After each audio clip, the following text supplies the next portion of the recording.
In the background of the rise of the international Haré Krishna movement in the 1970s, is a Montreal-based family of the Jaswals, consisting of mom, dad, son, Prashant, and daughter, Jasbir.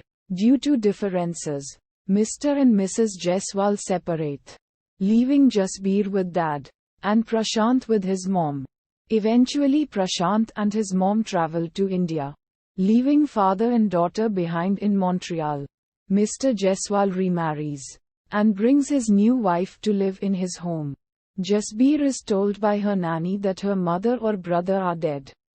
Back in India, Prashant is sent to a boarding school and his father makes sure that none of Prashant's letters reach Jasbir, so that it would be easy on her part to get over emotional trauma. Jasbir is upset with her inconsiderate stepmother and ignorant father who is deeply immersed in his business. Udharan Chenne. Years later, Prashant has grown up to be a pilot.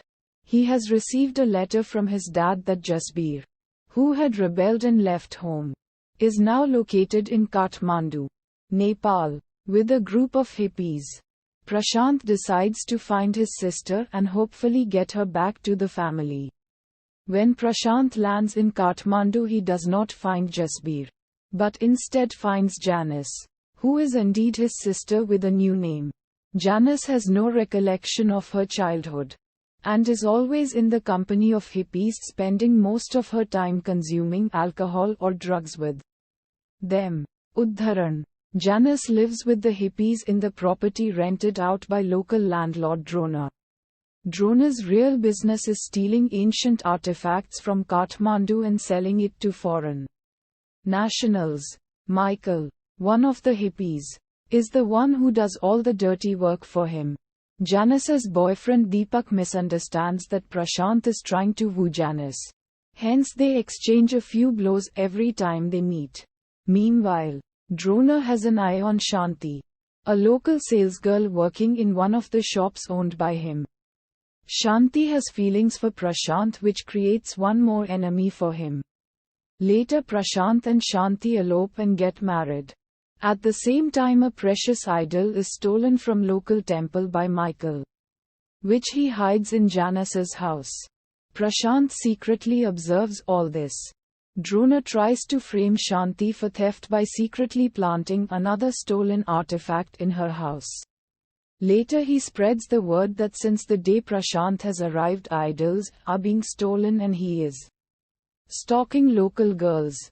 The police commissioner is a friend of Prashant's father, and has already received a letter stating the purpose of Prashant's visit to Kathmandu. He suspects that Drona is trying to frame Prashant because he has married Shanti. He gets a search warrant for the entire property of Drona and recovers a diary which has contact details of his friends abroad who help him sell the stolen artifacts. The police also recover the stolen artifact from Shanti's home, squarely blaming Prashant for it. Shanti is deeply hurt by this and looks around for Prashant. Prashant meanwhile is with Janice, trying to convince her that he is her brother, who she had been told dead long back. Michael overhears the conversation or conspires to put the blame on the brother-sister duo. Taking advantage of the situation, Drona and Michael instigate the locals against Prashant by framing him for the theft and duping Shanti under pretext of marriage. The hippies and the locals are now ready to bash Prashant the moment they come across him. Udharan Chenne. When Prashant again tries to meet Janice, the hippies give him a solid thrashing. The police commissioner intervenes and Prashant is saved. At the same time, the true face of Drona is uncovered and he meets his end trying to run away from police.